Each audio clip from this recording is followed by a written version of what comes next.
The road to the T20 World Cup, it's an absolute gauntlet. For every big-name team that just waltzes in, there are dozens of others battling it out for just a few precious spots. So today, we're going to shine a light on the 9 teams that clawed their way through a super tough qualification process to take on the Giants in 2026. I mean, we're talking hundreds of matches, thousands of miles traveled, and just some pure, unbelievable cricketing drama. And now, the field is set.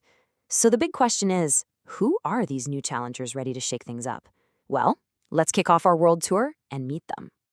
All right, first stop on our tour is the Americas. And let me tell you, it was a fierce battle over there for just one single spot in the World Cup. The tournament was tough. It went right down to the wire, but in the end, one team stood tall. They came out as the sole qualifier, and honestly, it's a huge win for cricket in that entire region. And that team is Canada. This is massive. Their qualification, it really shows the growing ambition for cricket in North America. And listen, this was no fluke. They've been building a really solid program for a while now, and they've seriously stepped up their game to earn a spot on the biggest stage. Okay, from the Americas, let's hop across the Atlantic over to Europe. The competition there? Just as intense. This time, 2 spots were up for grabs in a regional final that was just packed with talent. And the 2 teams that made it through, well, they couldn't have more different backstories. You've got a seasoned associate powerhouse on one hand and a passionate up-and-coming force on the other. First up, the Netherlands.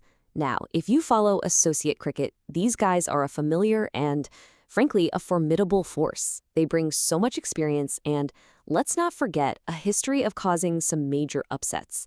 Their fans, the Orange Army, are going to be out in full force, expecting them to challenge the big dogs once again.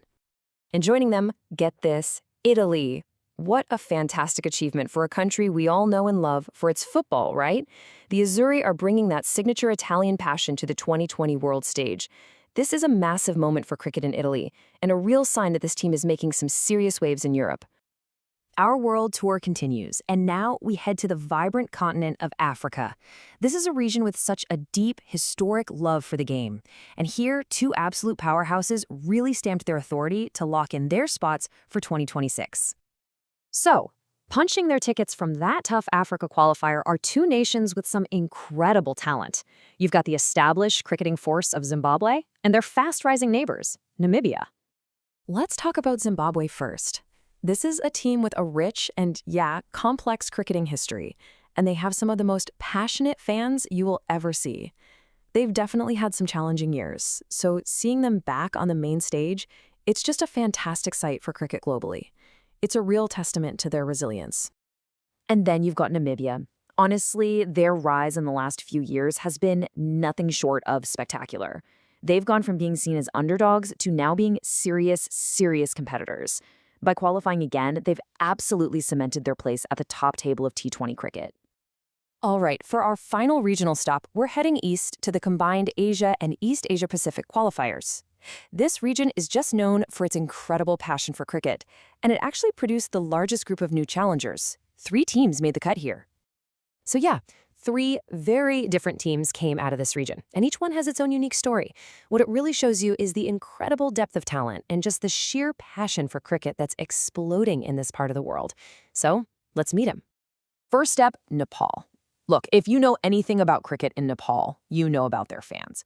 The energy, the noise, the sea of color, it is absolutely electric. They are going to bring an incredible atmosphere to the World Cup, and you just know those players will be fired up to make them proud. Next, we have Oman. These guys have quietly but very effectively become one of the most consistent teams in the associate world. Their qualification is just proof of years of hard work and smart development.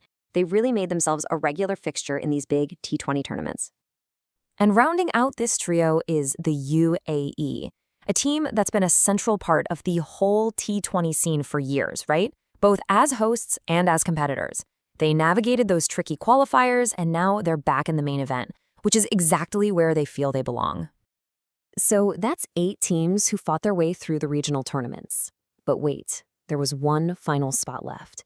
And this one wasn't decided by a win in a final, but by consistent performance over a long period of time. How does that work? Well, this last spot is decided by the official T20 rankings. It goes to the highest ranked team that played in the qualifiers but didn't actually win their regional tournament. It's basically a reward for being consistently good on the international stage.